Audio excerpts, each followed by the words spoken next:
Are we waiting for anyone? I think that we have people on both ends. I mean, Karpenter and Cluster Autoscaler, or do you know that someone would like to join and is not here yet?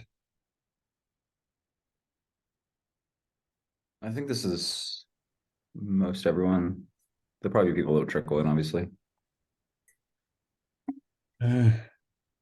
Okay, so I guess the main purpose of this meeting is to discuss the proposal that was sent a couple weeks ago about the possible alignments. Are there any other topics that you would like to touch upon during this meeting?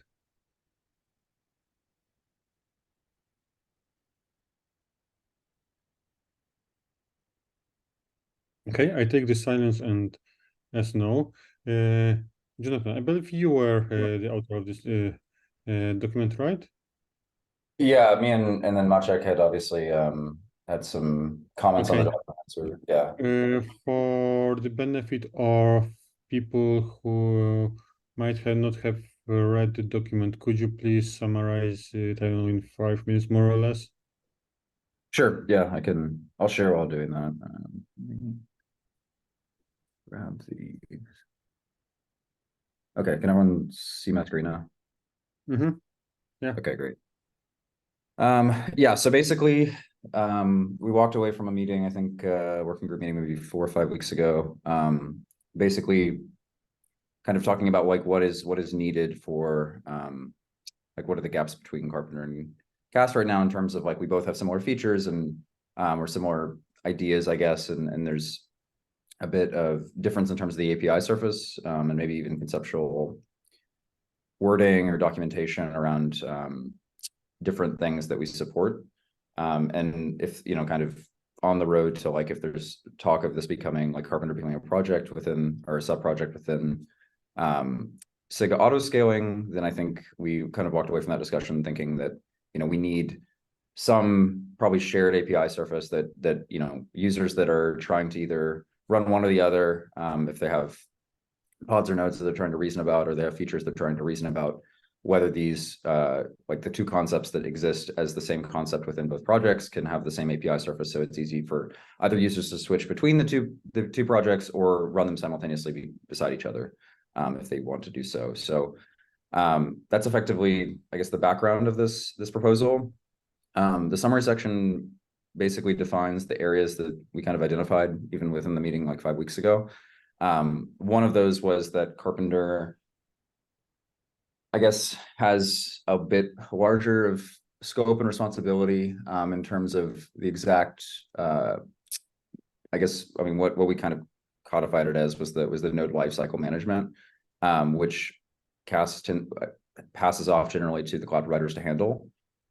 So as we're thinking about like what can we kind of call this shared namespace of shared conceptual alignment, like we could basically the proposal is that we would have this shared API group that exists because like currently right now it sounds like CAS is an API group, which is the cluster autoscaler.kubernetes.io, which is used for like annotations, and there's also I guess the current, what is it, the provisioning request custom resource, which I don't think actually is going to end up within like a cluster autoscaler. I think it's maybe cluster autoscaler dash or .x dash Kubernetes or something like that.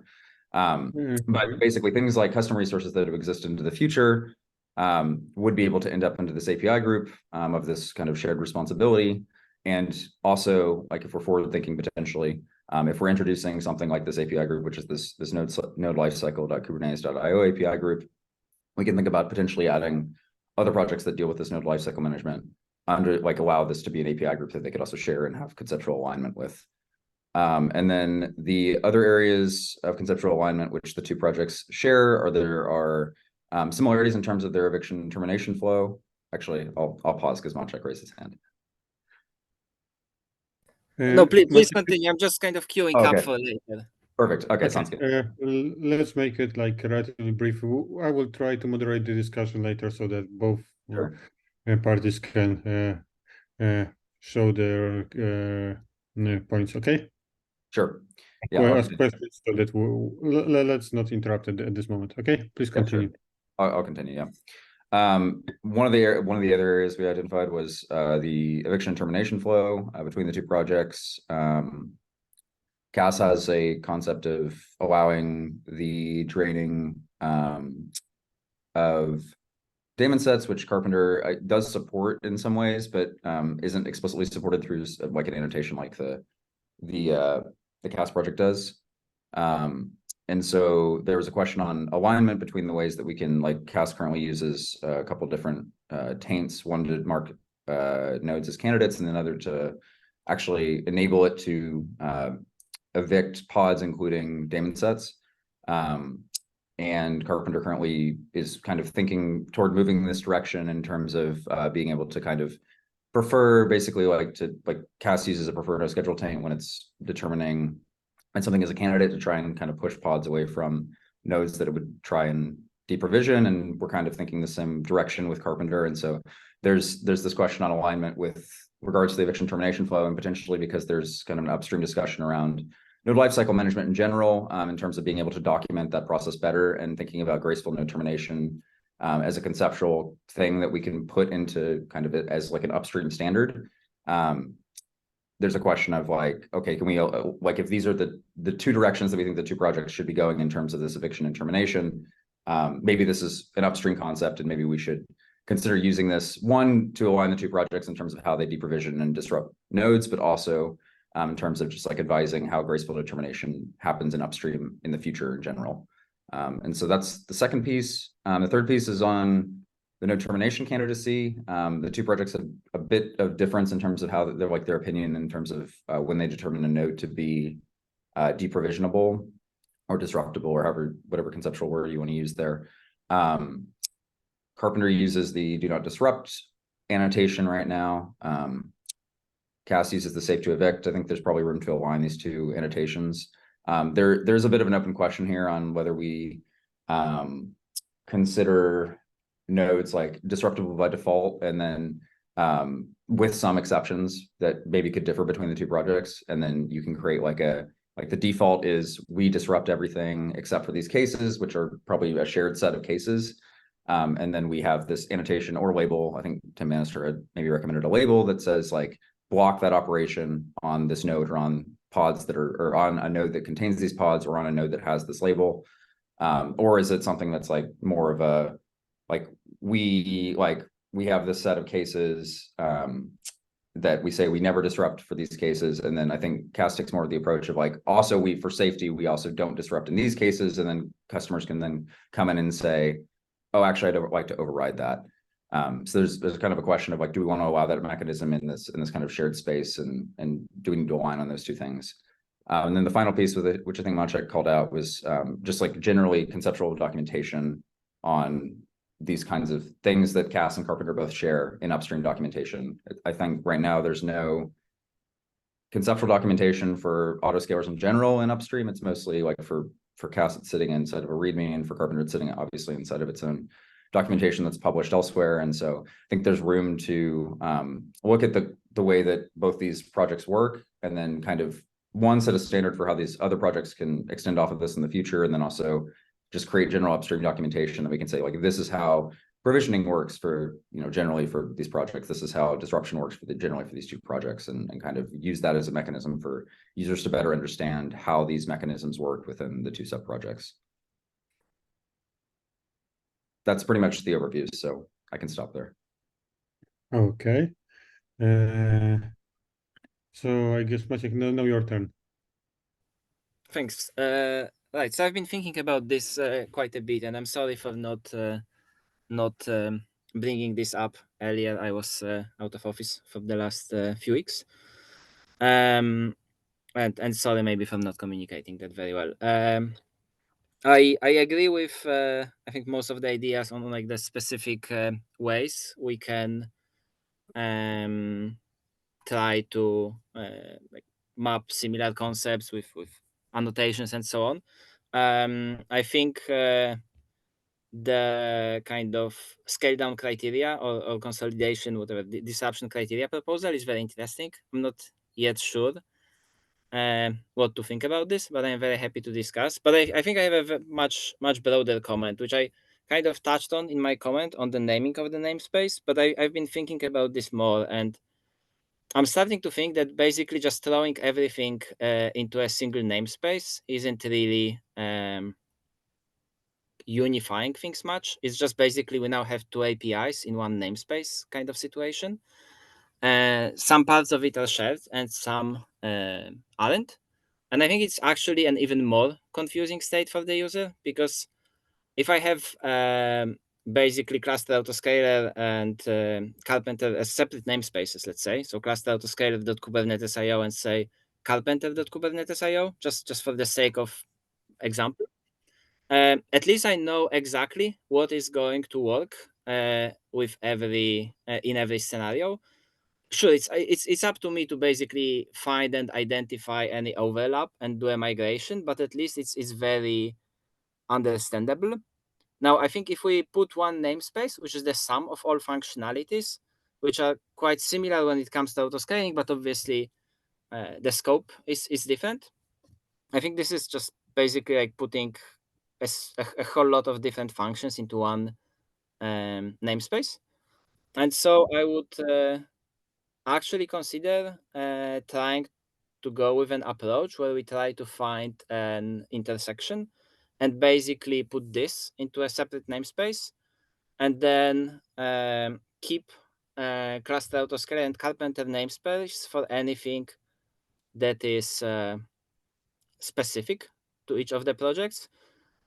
Whether this ends up being like what's the story, for example, with the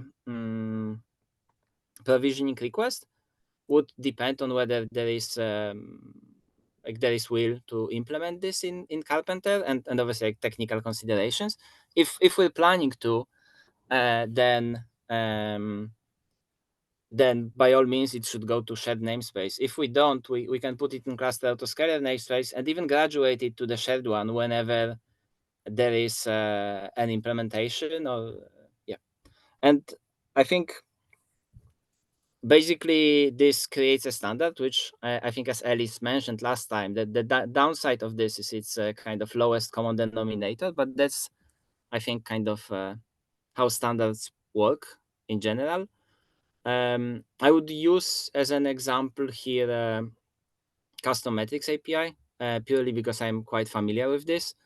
And I think there is some similarities where monitoring is currently not really part of Kubernetes. It is something that everyone runs. There is a lot of different solutions for doing this. And the query languages of something like Datadog or Prometheus or Google Cloud logging monitoring is going to be very different. And so we basically get a simple API that works with everything and allows you to do very basic things. But if you want to do something like a custom query that joins multiple metrics, you're pretty much on your own, like kind of doing something very custom for each provider. And this is, I kind of am also familiar with the history of this one, because we basically weren't able to come up with a good API that kind of maps all the different expressive power of query languages. And I think with node provisioning as a broader topic, I'm very worried that this is a similar kind of situation where Kubernetes is not dealing with it right now. And it feels like it's really kind of more of a SIG architecture scope to decide if we want to extend Kubernetes into this scope, and then what would be a good API to handle the provisioning that's kind of works well across multiple environments. And I'm very, very worried that this discussion may be a long and challenging one. And I would like to basically even take a first step with autoscaling kind of part, where we can do it, I think, in a smaller group and much easier, because the projects are very close already, and focus on that, and then like basically leave everything else as a potential follow-up. And I'm going to let everyone else speak now, because I've been speaking for a while. Next in the queue, up to my best knowledge, was Jack. Thank you. First of all, Maciek, that was perfectly clear, so there are no communication issues. Thanks for saying all that. I just wanted to maybe clarify so setting aside the larger issues you just brought up, in terms of Karpenter and cluster autoscaler, is it fair to say that what you're describing as not ideal in terms of converging these namespaces could be, is the boundary behavioral? Like, if the behavioral contract is different, does that make using a common API actually a step backwards instead of a step forward? So if we were to standardize on things that cluster autoscaler and Karpenter have slightly different behavioral opinions around, so the users now use a single API endpoint, but it's not clear by, say, introspecting the Kubernetes resource what actual behavior that annotation is going to deliver, because Karpenter and cluster autoscaler are going to behave differently, even though they're sharing that common thing. And there's some functional convergence. There's less determinism in terms of what that declarative API actually predicts. Does that make sense what I'm saying? It does, and I think that's very good and interesting point. And I think it's kind of fine line where I think it's like, if there is the same annotation, but it works clearly differently, and it's meaningful difference in behavior, then yeah, I think having a one kind of API that behaves and like results in very different behavior is just confusing. Now, if the behavior is because it's likely it's not going to be identical. It's two different implementations, right? So I think it's kind of a blurry line, if that makes sense. Where at some point, yeah, the behavior is completely different, and therefore it should not really be one API versus it's actually kind of the same behavior, just like implemented slightly differently. Like I imagine things like timings on particular things and so on will differ naturally between different implementations. But I think even if you take an example of cluster autoscaler today, it doesn't work exactly the same on every cloud. There is going to be differences in timings and things. So I think that's kind of reasonable to have. I mean, it's not a very clear answer. And yeah, well, that's sort of how I was thinking of your the point that you brought up, is if we can enumerate that there is a good reason for cluster autoscaler and Karpenter to have slightly differing opinionated outcomes based on these things, then that would not be a candidate for API conversion. If, however, we're just confusing users by we're doing literally the same thing, but we have different APIs to do that, that to me is a candidate for simplifying the user experience and converging on a common API endpoint. Okay, right. That's it for me. If I may add just one minor point to this, I think there is there is also like I think it could also be useful where possible and where it makes sense to try to converge on the underlying behavior. Again, those are two separate projects, they work differently and so on, but things like already mentioned kind of process around draining a node, I think is a good example of maybe we can change both to sort of like both Karpenter and cluster autoscaler to converge on this. Actually, we've been discussing also that kubelet has its own sequence of draining where it goes by pod priority.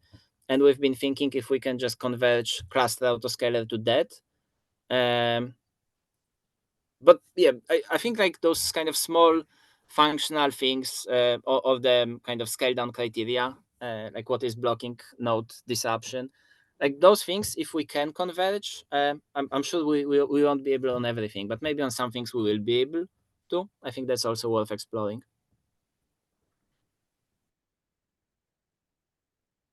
Yeah, I think I like to add to what y'all are saying. I like the flexibility. I don't think that, like, I was kind of thinking about this as well. Like, I don't think we want to just like unilaterally say like everything is going to exist inside of this shared API group, because one, it doesn't give the two projects enough flexibility, because basically if either project decides that they want to implement something, and then it basically has to become like a shared proposal for both projects. And then we're dealing with conflict resolution when there's overlaps and potential overlaps or similarities, and it creates a lot of, yeah, like you're saying, it creates a lot of confusion and I think more user frustration than like just agreeing that. I think we're kind of all converging on the same thing, that like the intersection is probably the best place here, and we probably need to agree on some like this is the CAS namespace, which already exists, can exist, and Karpenter can have its own namespace, which can exist, that isn't conflicting, and they can kind of operate in parallel until we see we have enough visibility into the two projects to be able to understand okay, when we have areas that are similar enough that we should probably talk about convergence and kind of graduating that into the shared namespace. I think I'm next on the hand queue. I'm glad we brought up the union intersection question, because I think it's super central. This came up, Jonathan and I were chatting about this a couple of weeks ago, so it's super fun that this is the first one we touched on. But I actually convinced myself of both directions multiple times, whether or not it should be a union of behavior or an intersection of behavior. So another goal that Karpenter has as part of joining the SIG, joining the Kubernetes project, is to become part of Kubernetes itself, which means right now all of our namespace is karpenter.sh, right, which is just a domain that we bought and have been building the project under.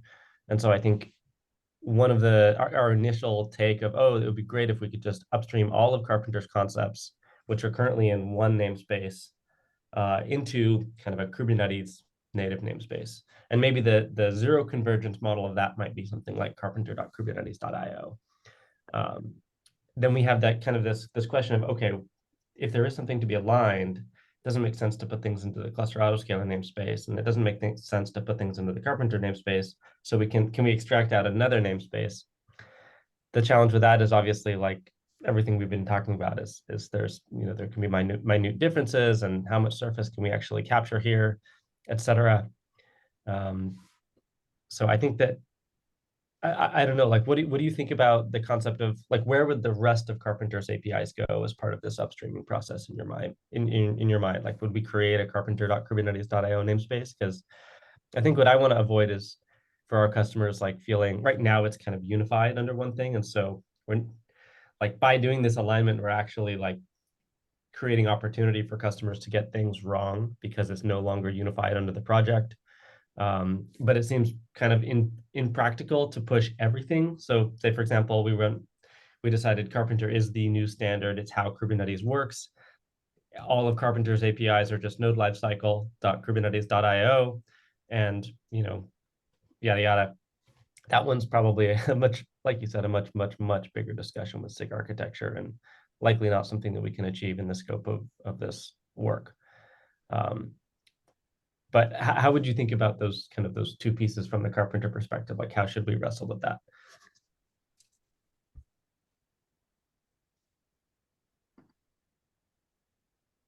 I think that's a good question. So my default thinking was, I think what you mentioned. So basically going with separate namespace like karpenter.kubernetes.io. Again, naming, obviously, just using it for the sake of example. Because currently it is an API, right, that requires you to use Karpenter, which is not how you're going to run Kubernetes everywhere, at least for a while. If nothing else, because you would need a lot of implementations, and on-prem is going to be challenging, I imagine, and so on, for exactly the same reason why it has always been challenging for cluster autoscaler. And so I think it makes sense to just be clear that this is how you run Kubernetes if you use Karpenter. And then if you don't, then and then in the same spirit, though obviously the name is purely historical, but cluster autoscaler.kubernetes.io, right, is clear that this is what you can use if you use cluster autoscaler. And then there is kind of zero space for confusion. And then if we have anything that works everywhere, that's obviously great, because for those things, it will be clearly marked by just having different namespace, different prefix, and so on. That just works everywhere. And I think,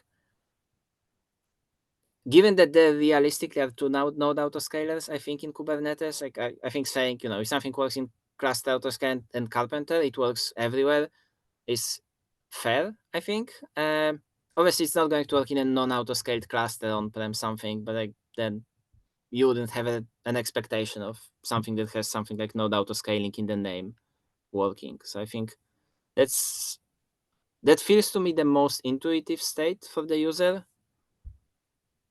What about the split though? So like right now, we regularly run into this because of things like customers are using node selectors a lot, Karpenter. And so they're using topology.kubernetes.io/zone and kubernetes.io/arc. And just the fact that those are in different namespaces, like we've implemented this whole fuzzy matcher to try to detect common errors for customers because they get the namespaces wrong.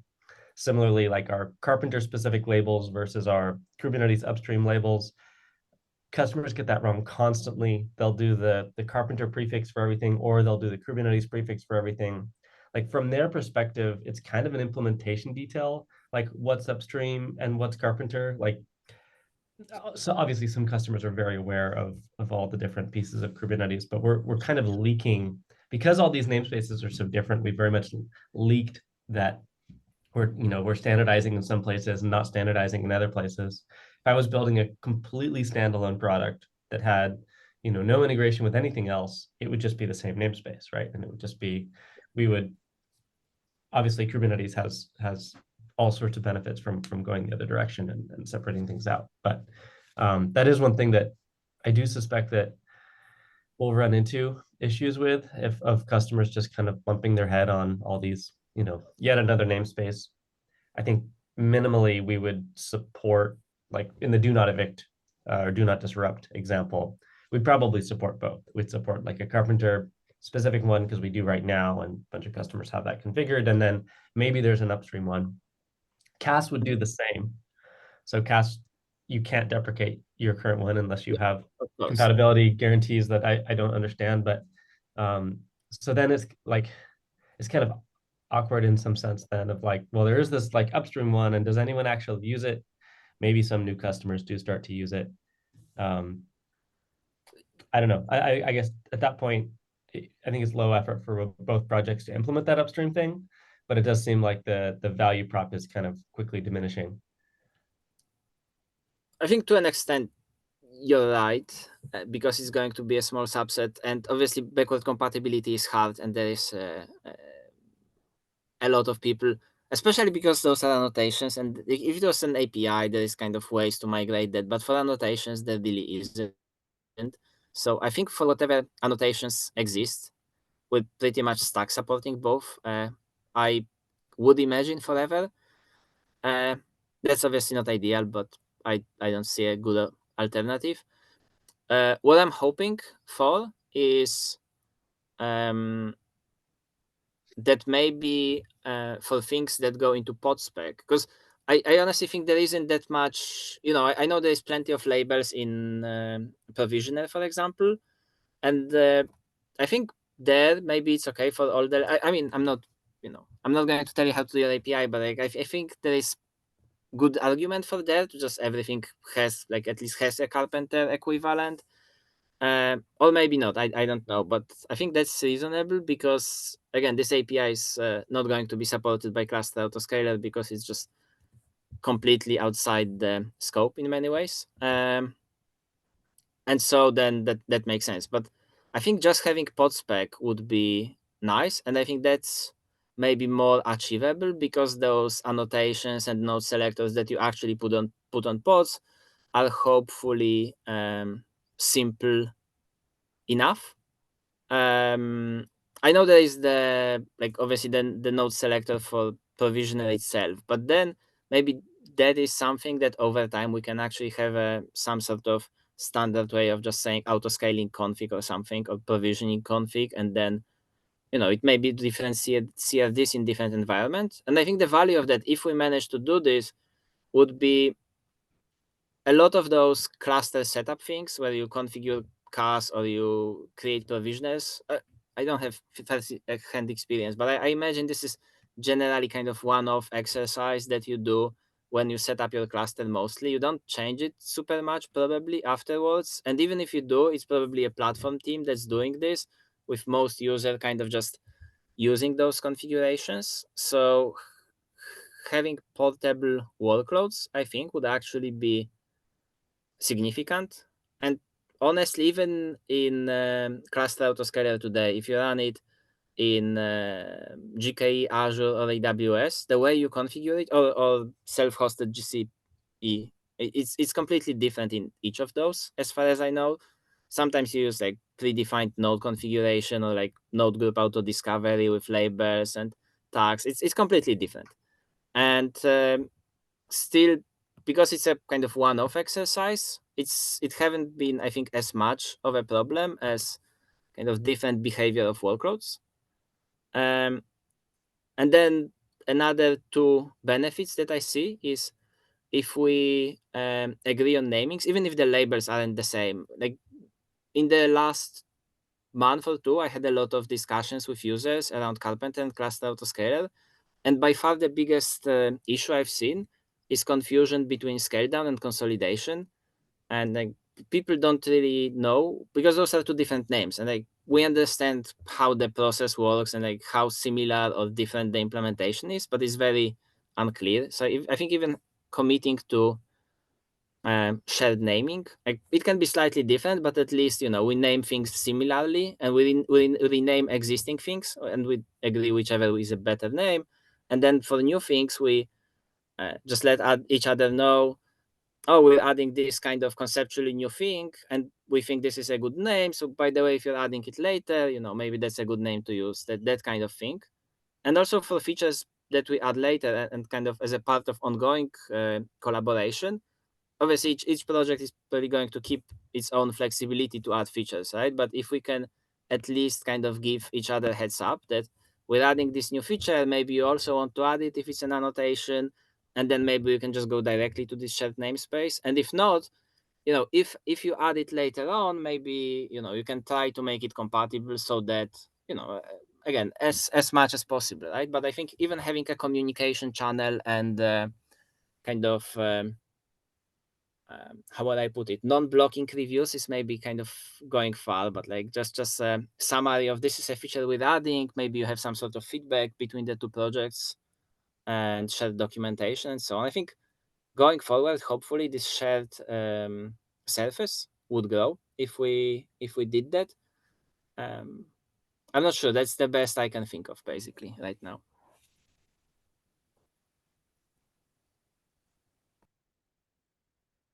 Yeah, and I think kind of to your point earlier, like we're not actually talking about that many things. It's mostly pod facing. I guess there's a couple that are node facing. I think at most here, and Jonathan, you can tell me what I missed, but I think it's 2 taints and a pod annotation, right? Yeah, pod annotation, I don't know, potentially a label, like Tim was kind of toying around with the idea of the label, which I thought was kind of interesting. Just from the perspective of like, oh, I don't want like this, I don't want, what would it be? I'll have to think about it more. But anyway, like, yeah, it was kind of an interesting idea. But anyways, yeah, basically minimal API surface, right? Anything that's pod facing, that's like portable application workloads, which is basically what Maciek is saying. And you're essentially saying, Maciek, that new auto-scaling enhancement proposals would just hopefully include both Karpenter and CAS in scope as part of the discussion, whether or not it ended up landing in just one project or the other. But like, for example, if we go through an exercise to think about the over-provisioning requirements and how can we build that, thinking about building it in a way that would fit both projects. And then when we do feel that it's like an interface that both projects are implementing, then it would live in the node lifecycle API group. Basically, yeah, I think so.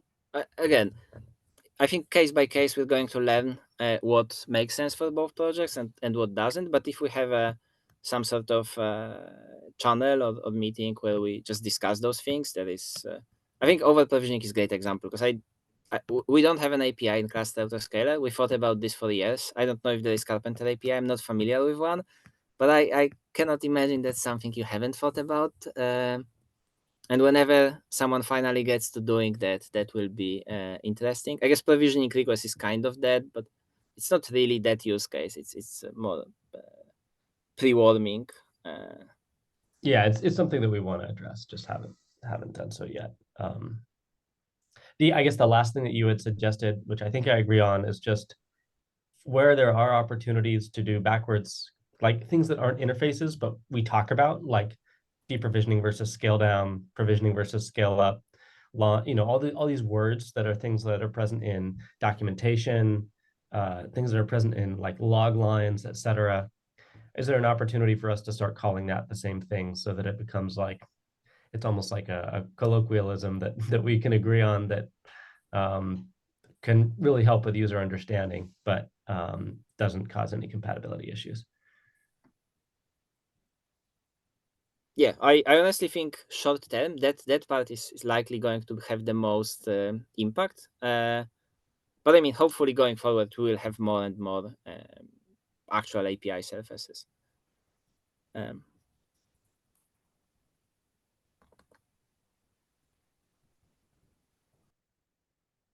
think Marcinez is hand raised. Okay, so a couple of things. First of all, node lifecycle is outside of scope of autoscaling SIG. So if you want to not involve node SIG and architecture, I suggest changing name that sounds more like autoscaling, like, I don't know, autoscaling.k8s.io. It's one idea. And of course, from the SIG perspective, I would love to see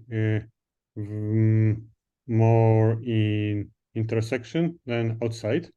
Ideally, in intersection should be just enough feature that most of the users should not look into implementation specific things, so that you can write a workload, focus on standard, and if by any chance you need new fancy shiny feature from either of the product, you can use it using product specific annotation, but chances are that most of the users will not need it and could write their application against the standard set of annotations, labels, whatsoever.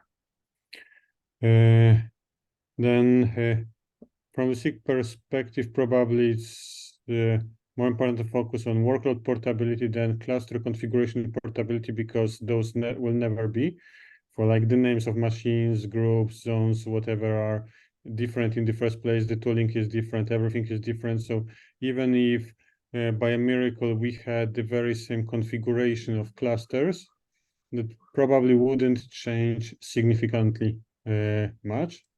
But yeah, if we could have similar concepts and similar logic there, that would be great. On provisioning API, we merged like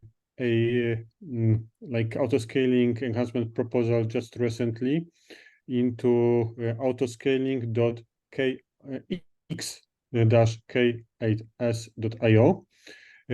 If you have any comments, concerns, then there is like last moment to do it before the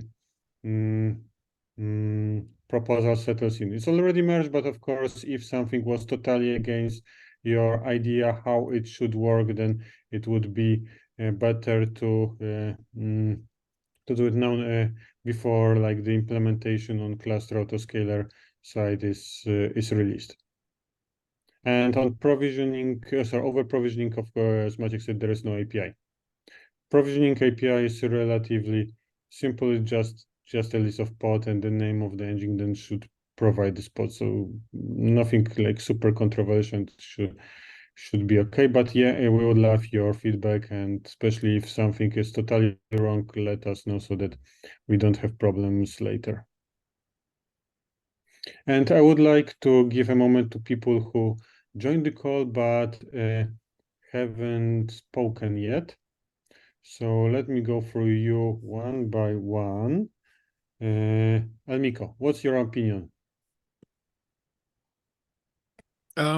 I think what you're talking about here sounds good to me. I don't really have any objections to what's being proposed here. I like as Ellis put it, scaling down the terminology would be great. I realize that's pretty small, but yeah, I think what you're talking about sounds good to me. Cool. Subham? Yeah, it's also sound good to me. All the points in my mind you discussed. So yeah, it sounded waiting for the future. Yeah, thank you. Emmanuel? Yeah, and with me, I'm happy with. I think that's a good step, at least for the conversation. I think an alignment between Cass and Karpenter would go a long way for users in terms of being able to have a good sense of a good idea of how auto scaling, the scale down should be in a good opinionated way. So I think this is a good start to the conversation. Jason? I'm pretty much in alignment with everyone else. I think a lot of the discussion seemed pretty reasonable to me on alignment and how the intersection should be handled and how that discussion needs to go. So, yeah. Okay. So I guess the next step we'll be discussing what is the next step. So how we proceed from here. Yeah, so I guess, oh, sorry, Alice, you raised your hand. You beat me to it. I guess it's still an open question in my mind. You mentioned it earlier around the scope with SIG versus SIG autoscaling. I definitely agree that the fastest path to alignment is to just scope this under some sort of autoscaling namespace, like node autoscaling.kubernetes.io. I think no matter what, we're going to have to go to SIG architecture to talk about it. I feel pretty strongly that the node life, like the node lifecycle name is actually what we're talking about here from a user perspective. In terms of when nodes are evicted or when nodes are cordoned and drained, when pods are evicted, these things are all, at least in Karpenter, like completely transcend autoscaling. It's due to upgrade, it's due to expiration. There's a bunch of other reasons why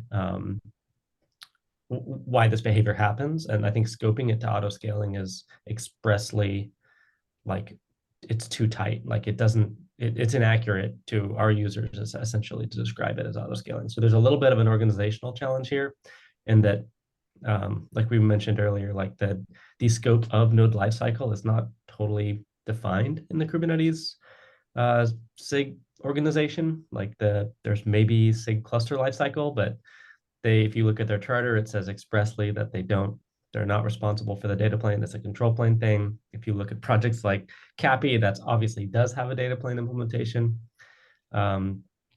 Most cloud providers just kind of, they define, we mentioned earlier that the node configuration is often just punted to autoscaler, or it's not autoscalers, to cloud providers. So AWS has ASG and node groups. GKE has their own node pools. Azure has node pools. So there's kind of this missing piece of scope within Kubernetes, I think. And I don't know if I'm totally ready to say, oh, let's not even try to do that. Like, I think it's worth having that conversation with SIG architecture, especially in light of the Tim Hawkin post around, saying there's this gap around node lifecycle, let's document it. And I do think that, like, from the Karpenter user perspective, that node lifecycle is the terms that I want our customers reasoning in terms of. But I do recognize that it is more work and it is harder to achieve. So maybe we can't get there and we'll be forced to, lower the, the reality will not meet the goal, but I still am not ready to write it off yet. Okay, Maciek? I think that's a point. So I have two things. So first of all, I hear your point about selecting the namespace. I wonder if while we make this decision, we can still progress on other directions, like the naming thing, for example, or think like the node drain kind of behavior. They aren't really dependent on the namespace we go with, so we may as well, I think, go with that. Cool. And then another thing is I think the difference with autoscaling, another one, versus node lifecycle is there are two implementations of autoscaling right now, essentially. So if we do intersection, that means this is every implementation of node autoscaling in Kubernetes that is compatible with this. And I think we can, from there, reasonably expect that future implementations, like if someone writes a new autoscaler, they would also be expected to be compatible. I think with lifecycle, it's harder specifically because there is so many different projects out there that just because Cars and Karpenter support something, that obviously doesn't mean that every node lifecycle component does it. And it's much harder to push a standard to such a large environment of I don't even know how many projects deal with this, but there is a lot. But I think having a discussion with SIG architecture is reasonable. That's just my main worry for doing it that way.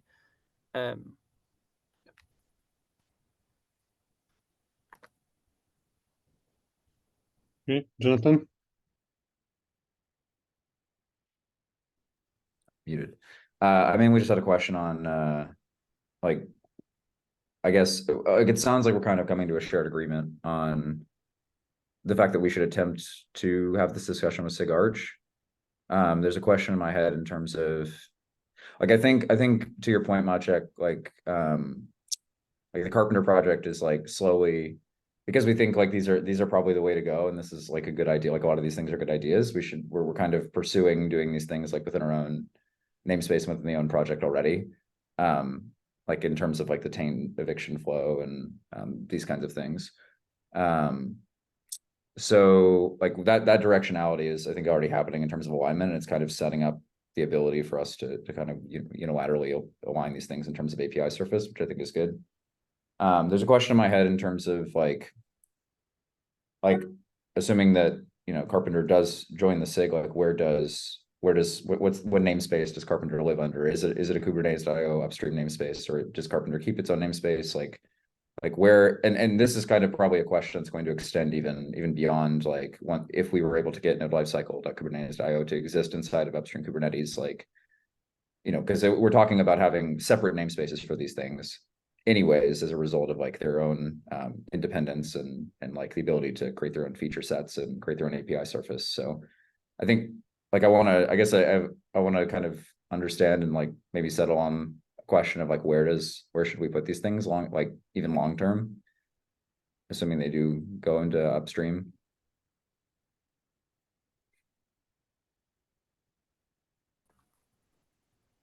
Okay, so from the action items, we go to SIG architecture to ask for advice how to handle it, right? So that's one item, if I understand correctly. I think that there is a sentiment towards intersection, or is it still a controversial point? Can we agree on it, or do we need another round or some other documents? Yes, no, maybe. Yes, okay. So we proceed with intersection of features in the namespace. So that's a good thing. And I guess the only addendum I'd have to that is that I think there will likely be states where not every project implements the upstream thing. And also that may be a point in time question, and that we define the future state, and it may take the project a while to get there. But I think it's also possible that a project would never implement it. So I don't know if it's necessarily a true intersection. It's more of like a aspirational intersection, right? Like we think that autoscaling like this is the standard for what this thing is. You as a project can choose to not implement that standard and implement something else if you want, but this is kind of the Kubernetes expectation of how this works. In particular, we will not have two things doing the same thing in this namespace.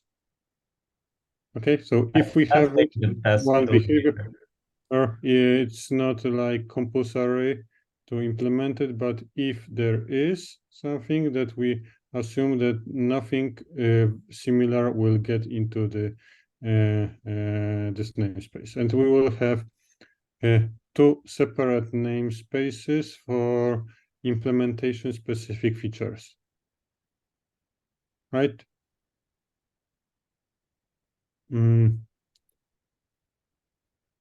Okay. Any other action items that you can think about? And Maciek, you have your hand risen. So I have some other action items. I think if we want to go to SIG architecture, we like just minor action item, but an important one. We obviously need to update the content of the document to be in line with our discussion today, which it isn't right now. Like this is a minor prerequisite. I would also like to have an action item, and I can like do at least some work there. Maybe like do an initial draft on the kind of identifying the naming things and like documentation part of like, you know, identify concepts that are similar and then propose a new name, like using probably the existing name from like one of the projects. If anyone wants from Karpenter side wants to work with me on this to help me with my knowledge gaps, that would be helpful. Yeah, that was it. Yeah, I'm happy, like, we can collaborate on that, Maciek. I think, just so I understand, so I think the gap that we're talking about in the doc right now, before the discussion with SIG Arch, would probably mainly be around the discussion on the intersection piece, right? Yeah, I think so, because I think currently this, like my reading is currently this describes more a kind of sum rather than intersection. So if we just change it to this. Makes sense. Yeah, I think it was kind of an implicit question, which I think we've obviously had a good discussion on and resolved, at least from our side. So it's good. Okay, so on purely logistical front, any ideas where this document could be updated so we can proceed with SIG architecture?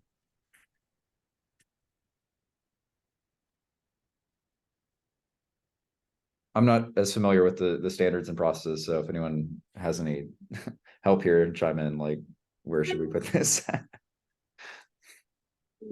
So I believe SIG architecture has like weekly or bi-weekly meetings, and we need to put ourselves on the agenda. So at least like if we do it, I don't know, in 2 weeks, then we will have a spot, I don't know, at end of October or something like, or mid-October, mid to end of October, depending on the current availability. Like there are other topics that may be on their list.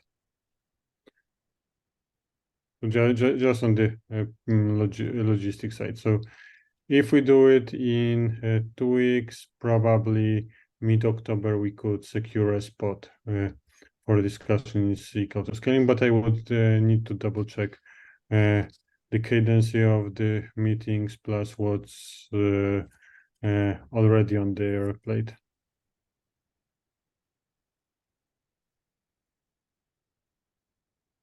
Okay, are we aiming for that? Like October-ish time frame, or you need more time? I think that makes sense. Okay, I will Next check meeting it is September. and add some more information in a comment on this doc. Was that else? The next meeting is September 21st, so this Thursday. And the meeting after that will be 2 weeks after, so beginning of October. So I think that's a good target.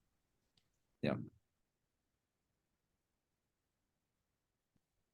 What's what's in terms of kind of the process of what, like, we're kind of talking all about this all in the context of upstreaming or accepting Karpenter into the SIG. And so there's kind of a question of like, what are the explicit blockers that are kind of in the way for us to be able to kind of progress in that discussion? And do we feel like this is a blocker to be able to have that discussion, or can we kind of decouple these concerns and kind of move forward separately from that, assuming we have alignment on like conceptual understanding of like the different pieces we're talking about here, as well as the aspiration to like align these things under a shared namespace, assuming that conversation works out. So it looks like that this node lifecycle is the only missing piece at this moment. It's the only one action item, and updating the document for intersection. I assume that updating for intersection would go lightly because most of the things are already agreed. So the only blocking thing is to get what we have from SIG architecture. That's the only thing, right? Yeah, I guess there's a question in my head about like like we kind of discussed earlier, like a lot of these these API concepts kind of already exist in both projects and probably are going to have to persist to exist long term. Mhm. And so there's a question if like, can these things like just exist alongside each other in the SIG together, and then aspirationally determine like we don't know how the conversation with SIG Arch is going to go. So there's a question of like, you know, is this going to be a long poll that we're going to be having a discussion about for multiple months? Or, you know, if that's the case, then we're I walking. don't think that we need to wait until every single bit of common implementation is completed, but it would be great to see how SIG architecture sees it. Maciek? Yeah, to that point, I would add that I think even if we don't have discussion, like decision on the namespace for a long time, I think we discussed today that this is, you know, this is like right now, this is a few annotations. It's I think a relatively minor part and arguably the easiest part. If we knew the namespace, right, just implementing it is super easy. And there is other stuff we can do, both in terms of implementation. Again, this can take time, but also even in terms of like going forward, kind of the things we discussed with like trying to aim for compatibility with both projects and you know, just kind of having non-binding, non-blocking kind of review discussions and so on for major new features. I think that will already go a long way towards future compatibility, and I don't think decisions on namespace are in any way blocking for that. So basically what I'm saying is I think we can do most of like the practically most important aspects of this without the decision on namespace. Does that make sense? So you're essentially, just so I get this right, you're saying that you are like happy for Karpenter to join the SIG without finalizing any of these decisions. And are you saying that we want to, but you do want to block on the conversation with SIG or SIG architecture or not? We are not blocking on the outcome, I think. Like if there's, let's go there, see what this says. I'm not sure if we should block. Maybe they have some concerns I doubt. Most likely they will, if I had to bet some money, I would think that they will reject node lifecycle and ask us to shrink the scope. That's my impression what would happen. But let's postpone the final decision until the SIG architecture meeting, and we'll see what they will tell. I'm quite optimistic. It doesn't look that there are too many controversial points and action items to be done. So would it be fair to summarize this as basically we are okay as SIG Autoscaling? I mean, Guy is not here, so that's Guy is not here, so I But- would not claim that we are okay yet. Guy needs to also write it up, so that's why I'm a little bit reluctant to saying let Guy see it. I don't think that he is the most problematic person in the world, so it's really good. What I meant is modulo Guy kind of also seeing the updated version. I think, is it fair to summarize the current situation of SIG Autoscaling? We are, I think, okay with the current plan, and but we would like to have SIG architecture also give their final opinion. Like, is that Yeah. a fair summary? On my personal side, as I said, I'm half of SIG leadership, let's say. So I cannot say it officially. I would talk to Guy. Most likely he will be fine, but I cannot speak for himself. Can we take an action item to have the like a SIG decision then, whenever works for you guys? We will put it on agenda. We can put it on agenda on the next SIG meeting when Guy is there. Is that okay? We'll tell SIG what we came up, what are the outcomes, what is our idea, and we will have a discussion there. And we will wait for Guy to return from vacation. Sounds great. So that's in 2 weeks, I think. But